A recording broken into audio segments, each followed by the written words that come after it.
어제 제가 개척교회 세미나, 이렇게 개척교회 목사들 모여서 하는 세미나 잠깐 다녀왔는데요. 예배하고 그다음에 강의가 2개가 있었어요. 참 인상적인 건 뭐냐면 같은 얘기인데 앞에 1강에서 말하셨던 문헌과 2강에서 말했던 문헌하고 내용이 그 어떤 표현 방식이 좀 달라요. 그걸 보면서 참 재밌다 생각했는데, 첫 번째 1강에서 말했던 분은 뭐라고 말했냐면 고린도후서 10장 4절에 나오는 모든 이론을 무너뜨리고 라는 말씀을 가지고 하나님의 법칙을, 하나님의 개척하는 과정 안에서 어떤 원칙 이런 거 법칙을 사람들이 선기학적이든 전도학적이든 여러 가지 개척학 여러 가지 얘기하지만 그걸 다 초월한다, 이런 얘기를 하고 있는 거예요.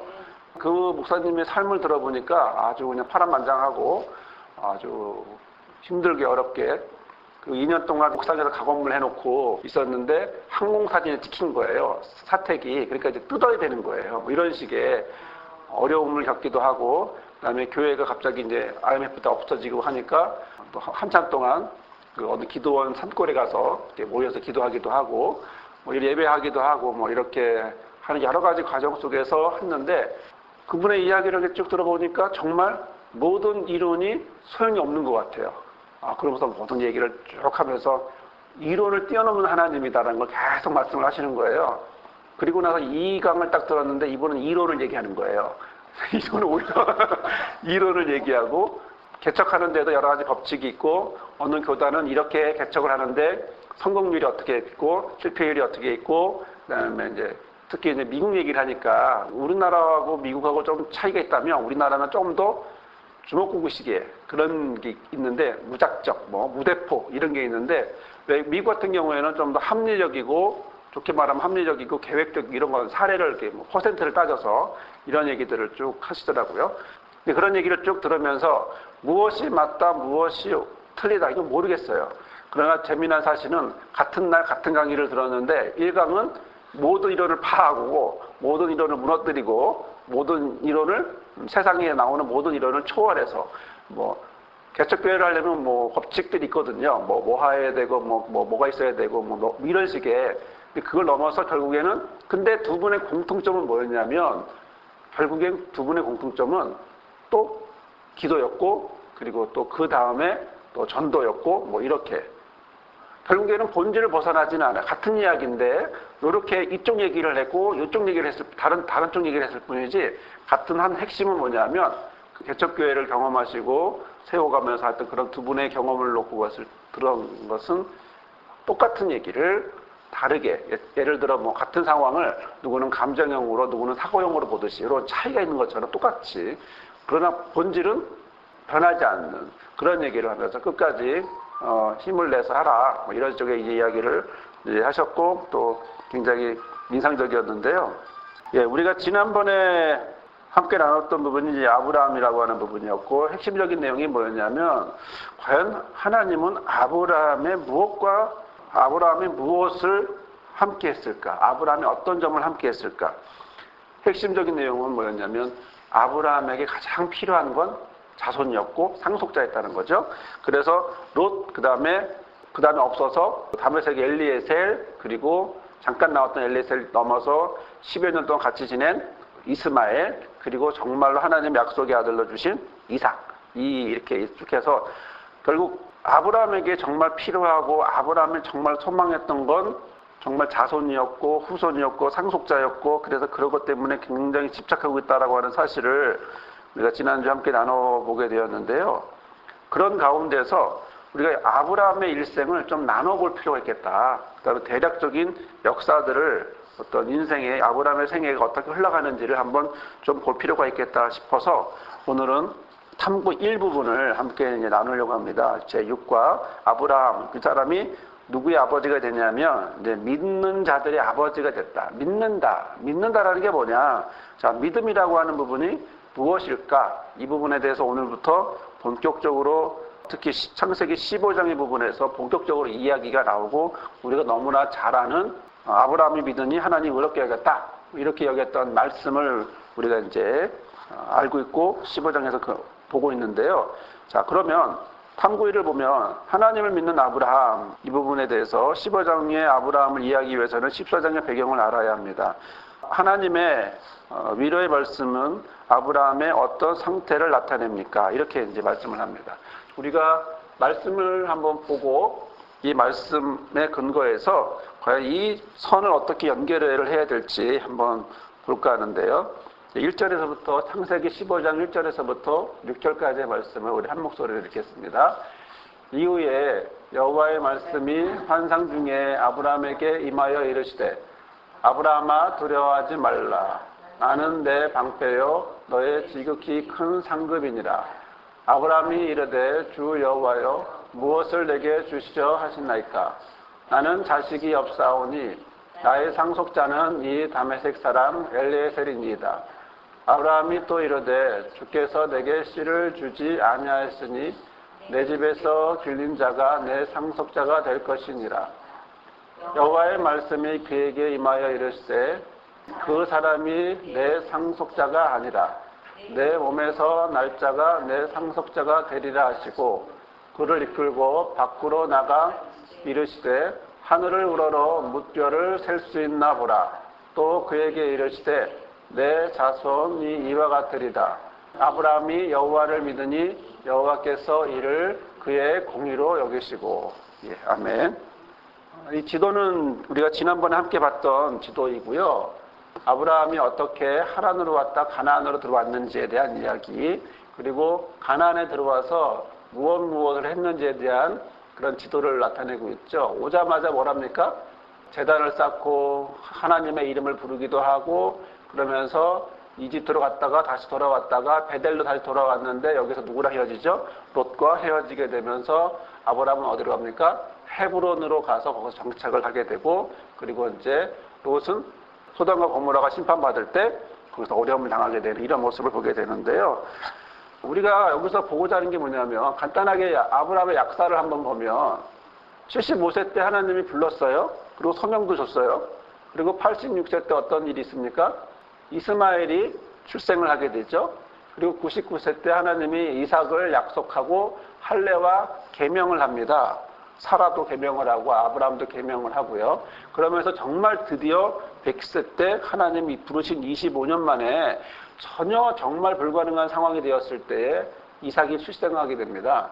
그리고 언젠지는 모르지만 적어도 한 20살에서 30살 사이 예를 들어 그렇게 되겠지만 여하튼 사라가 사망하기 전에 있었던 일이니까 20대 때나 10대 말이나 20대에 이삭을 바치는 그런 사건들이 있게 되고, 우리가 지난번에 말씀을 드렸다시피 함께 나눴던 것처럼 이삭을 바치는 그 시기에 오버랩이 되는 상황은 뭐냐면 과거의 모든 것들이 다 이삭을 바치는 순간이 되는 거예요.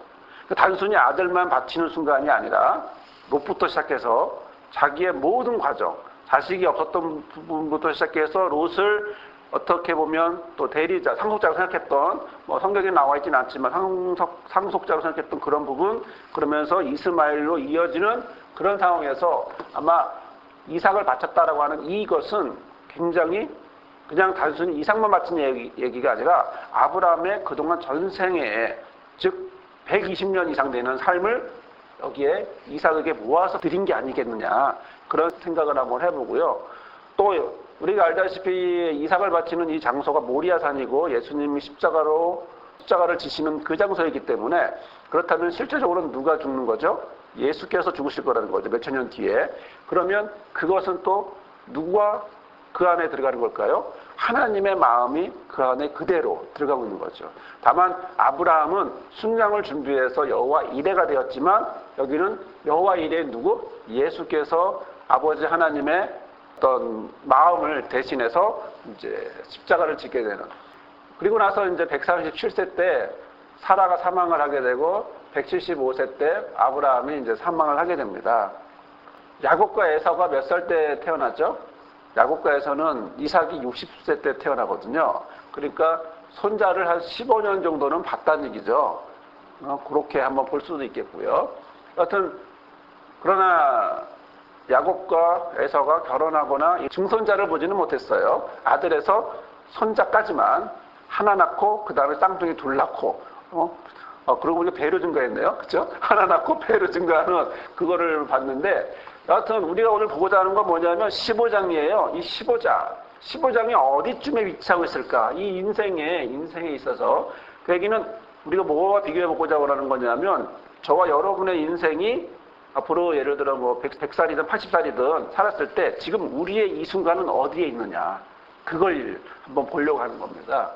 15장이라고 하는 것은 어디쯤이냐면 이스마엘이 출생하기 바로 전이에요. 아브라함이 가나안 땅에 거주하냐 10년쯤 되었을 때에 16장 3절에 이런 말씀이 나오는데 15장은 바로 이 이스마엘이 태어나기 바로 전 장이거든요. 그럼 이때 무슨 일이 있었느냐? 그 부분을 우리가 아까 읽었던 바로 그 부분이고 하나님이 나타나서 그다음에 내가 너의 방패고 상급이다 이렇게 얘기하시면서 아브라함은 나 자식 없어요. 그랬더니 내가 너에게서 난 자가 자식이다 이렇게 말해주면서 그 다음 우리가 읽진 않았지만 뭐가 나오냐면 횃불 계약이 나와요. 이 횃불 계약이라고 하는 것이 굉장히 큰 의미를 갖고 있는 거거든요. 왜 그러냐면 자 예를 들어 우리가 이것을 한번 볼까 하는데요.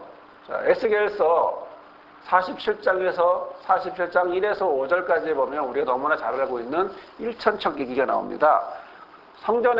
성전문에서 어떻게 뭐가 나오죠? 물이 흘러나오기 시작하면서 바깥 물이 쫙 흘러나가거든요. 그래서 1천척 총 4천척이라고 하는 부분이 나오고 처음에는 뭐예요? 물이 발목에 그리고 물이 어디죠?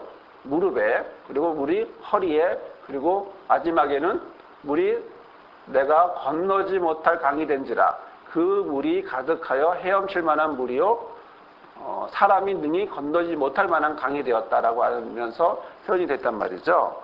자, 이런 부분에서 우리가 알게 되는 건 무엇을 알 수 있을까요? 과정이라는 거죠. 그렇죠? 처음부터 하나님의 은혜의 강물이 말씀의 강물이 처음부터 키를 넘는 걸로 오른 게 아니라 한 발짝 한 발짝 조금씩 어느새 나도 모르는 사이에 조금씩 와서 처음엔 발목이 무릎이 허리가 온몸을 덮는 이런 부분이고요. 그런 점에서 내가 지금 어느 정도 어떤 마음을 갖고 있느냐가 굉장히 중요하고 그것을 한번 생각해 볼 필요가 있겠는데 예를 들어 파도가 내 발목을 쳐도 우리는 흔들리지 않죠. 무릎을 치면 살짝 물이 왔네 느낀단 말이죠. 배 정도 쳐야 그렇죠? 배 정도 쳐야 움직이기도 하고 들썩거리기도 하고 파도가 치네 하고 이렇게 얘기가 나오는 거고 완전 키를 넘으면 어떻게 해요? 쓸려 다녀야죠 그냥 그렇죠? 그럴 때는 튜브가 없으면 안 돼요. 그렇죠? 튜브가 있어야 돼요. 튜브를 갖고 살아야 되고 수영을 하든지 튜브를 갖고 있든지 둘 중에 하나지 그러면 위험한 그런 상황이 되는데 하나님의 은혜의 삶이 실제로 우리가 살면서 전혀 내 삶에 영향을 미치지 않은 단계가 있어요. 그건 무릎의 단계죠. 그리고 발목의 단계죠. 그리고 나서 조금씩 영향을 주면서 무릎과 허리가 치면서 나를 좀 내가 영향을 받는구나라고 경험을 하게 되는데 우리가 초신자 때는 많은 경험을 하고 있는 것이 말씀과 삶에서 우리는 뭘 자연스럽게 선택하죠? 삶을 더 내가 결정내렸던 삶을 더 선택하죠. 그러니까 아브라함을 딱 보시면 처음에 무엇을 선택하죠?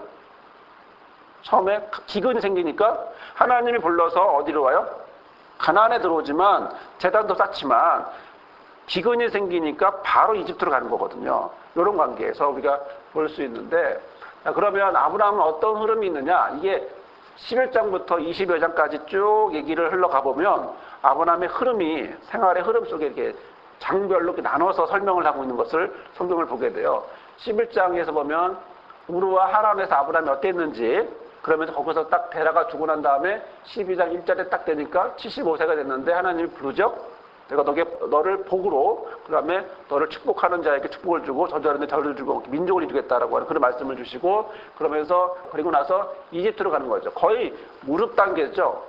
하나님이 건드렸는 말씀을 주지만 하나님 앞에 다시 물어보고 하나님 애국 갈까 말까요? 이런 거 물어보지도 않아요. 그냥 기근이네.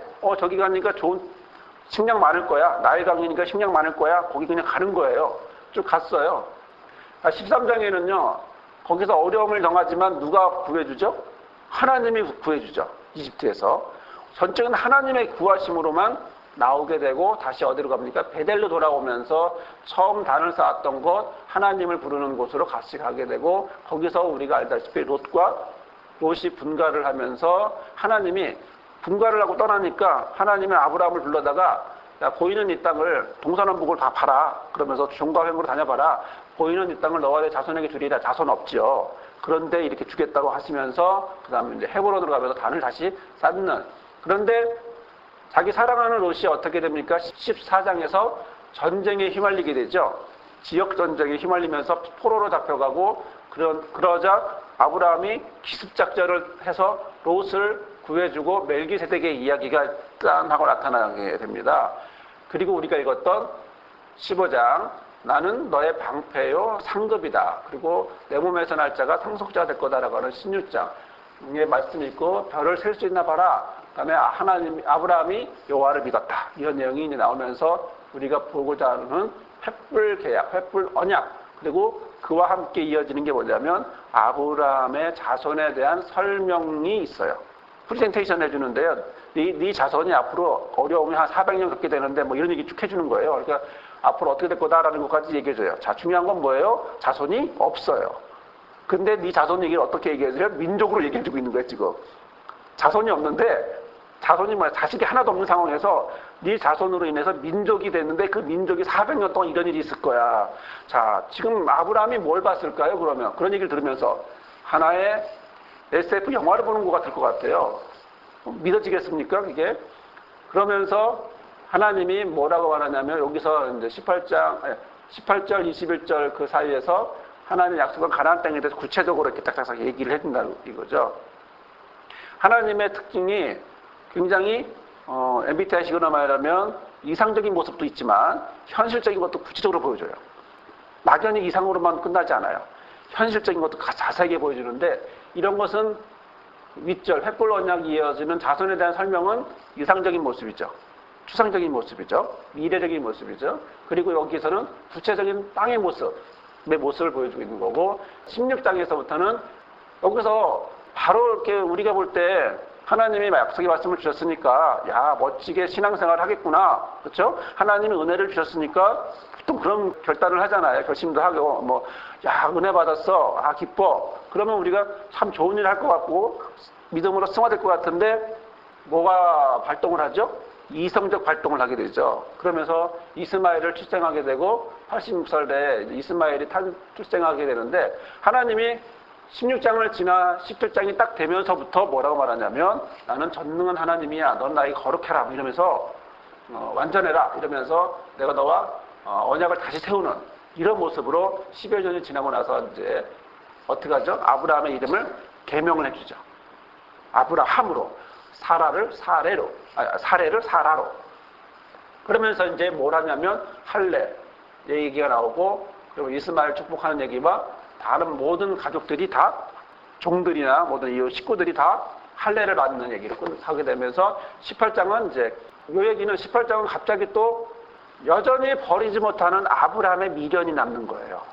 여기서 보면 18장에서 이렇게 얘기했지만 그러나 롯에 대한 자손에 대한 여전한 미련, 롯에 대한 미련을 계속 이야기가 나오면서 하나님이 아들 약속을 해줌에도 불구하고 계속하면서 아브라함은 뭐하죠? 소돔과 고모라에 대한 심판 예언 때 중보기도를 하는 그런 우리가 높게 보기도 하지만 그러나 그 안에 심리적인 부분은 이런 부분이 있을 것이다라고 추정이 되는데 여하튼 19장에는 심판이 나오면서 20장에는 전혀 있을 것 같지 않은 얘기 애굽에서 했던 똑같은 행동을 그랄 왕한테 똑같이 또 해요. 이게 두 번 하거든요. 그러면서 우리가 볼 땐 자 15장 뒤에 나오는 이스마엘 그 다음에 요 17장은 좀 아니지만 18장, 19장, 20장에 대한 이야기는요 굳이 아브라함의 인생에 있어서 굳이 있어야 될 필요가 없는 내용인 것 같아요. 그런데 분명히 있고 그런 모습에서 우리가 볼 수 있는 건 뭐냐면 앞으로만 계속 신앙이라고 하는 것이 앞으로만 계속 전진하는 게 아니라 슬럼프도 있고 왔다 갔다 하고 그래프처럼 올라왔다 내려왔다 이런 모습으로 우리가 생각해 볼 수 있는 거죠.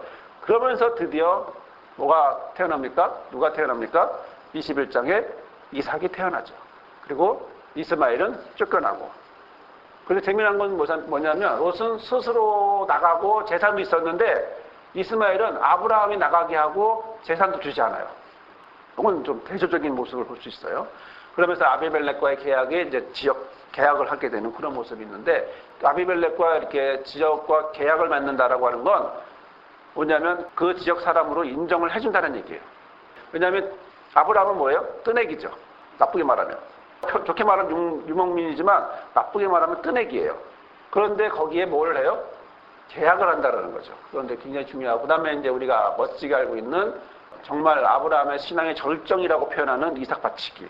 그리고 나서 사라가 죽고 막벨라고를 사고, 24장에는 이삭이 아내를 만난 얘기가 아주 길게 나오고, 그 다음에 25장에서는 아브라함이 좀 후처와 그 다음에 자손과 사망, 이스마엘의 후손, 에서와 야곱의 출생, 이렇게 이야기가 쭉 흘러갑니다.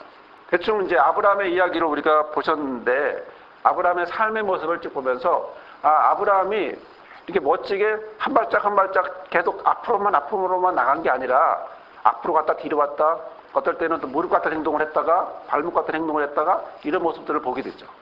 그 아까 우리가 에스겔서에 말씀드린 것처럼 신앙의 과정에 있어서 어떨 때는 이쪽에, 어떨 때는 저쪽에 이렇게 흘러가면서 전혀 하나님의 말씀에 영향을 받을 때가 있고 영향을 받지 않는, 방금 말씀드렸다시피 18장, 19장, 20장에 있는 말씀은 굳이 아브라함에게 필요한 걸까? 그렇죠?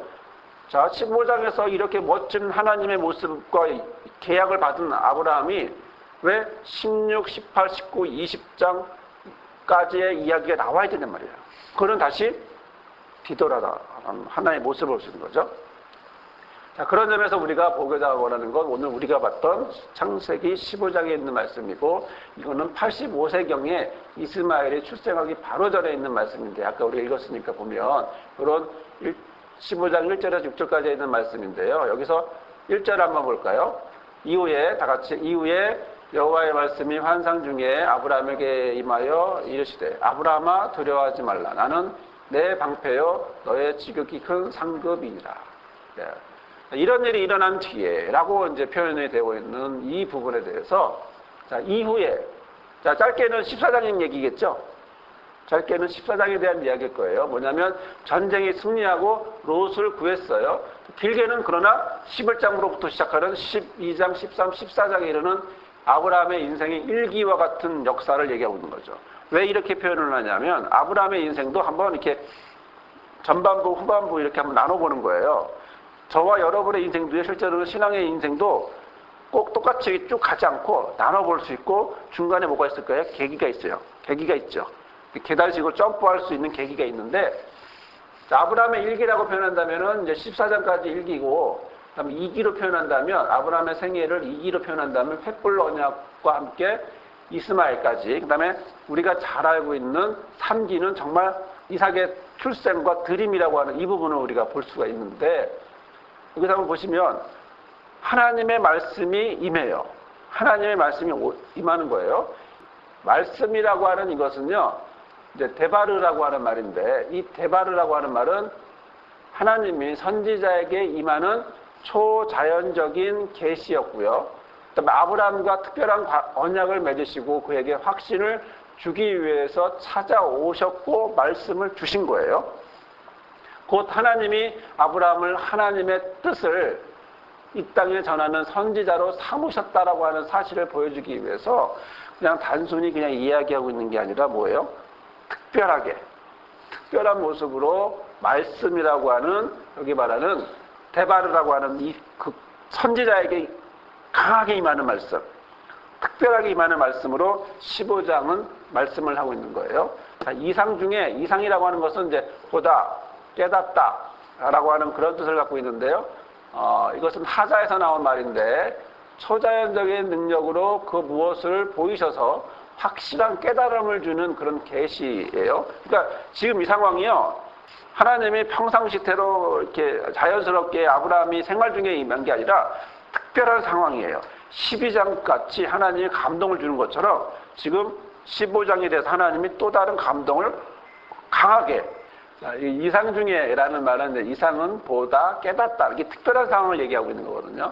그래서 하나님이 주시는 초자연적인 능력 중에 확실한 깨달음을 주기 위해서 이게 뭐냐면 전적인 붙잡음이에요. 그러니까 아이하고 장난을 칠 때 예를 들어 아이가 자연스럽게 하는 게 아니라 손발을 다 묶고 있는 거하고 똑같은 거죠. 확 그래서 확실하게 주입하는 것처럼. 자, 그런 점에서 어디 있다고요? 이상 중에, 이상 안에 있는 거예요. 이상 안에. 아브라함이 하나님이 준비하신 이상 안에 완전히 몰입되어 있는 정말 선지자로서 하나님의 말씀을 전하는 자로서 단순히 개인적으로 아들 낳고 뭐 그냥 뭐 이런 얘기가 아니라 정말 하나님의 뜻을 전하는 자로서 특별한 사람으로 세우기 위해서 이렇게 말씀을 하셨는데 아브라함 보고 두려워하지 말래요. 자, 아브라함 보고 두려워하지 말라. 아브라함이 두려워하는 게 뭘까요? 하나님이 나타나도 두려워할까요? 하나님이 나타나는 건 일단 두려움은 경외로운 상황이니까 무서울 수 있어요. 두 번째, 아브라함이 지금 무서워하고 있는 게 뭘까? 아브라함이 무서워하고 있는 바로 이 부분은 북방연합군이 다시 침략해 오면 그때는 아브라함이 특별하게 막 뭐가 있어서가 아니었고 뭐 힘이 강해서가 아니라 모든 군대들 다 이길 정도가 아니라 기습작전을 잘한 거였거든요. 그러면 본격적으로 싸움이 붙으면 어떨까요? 힘들겠죠. 네, 그런 부분. 그런 점에서 또 하나는 상속자가 없고 계속 나이만 들고 있는 상황에서 아브라함이 걱정할 수밖에 없겠죠.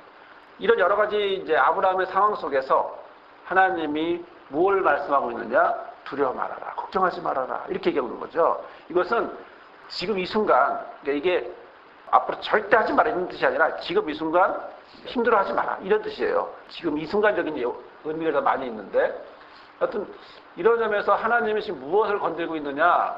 그리고 아브라함이 깊은 감정이 뭐였을까? 어떤 마음인가? 지금 어떤 마음으로 지금 하나님과 돌아가는 상황과 그리고 자기의 미래에 대한 이런 것들을 바라보고 있는가? 알고 있다는 거죠. 이게 우리는요, 상담을 하고 나눔을 하더라도 상대방의 감정을 100% 알 수가 없어요.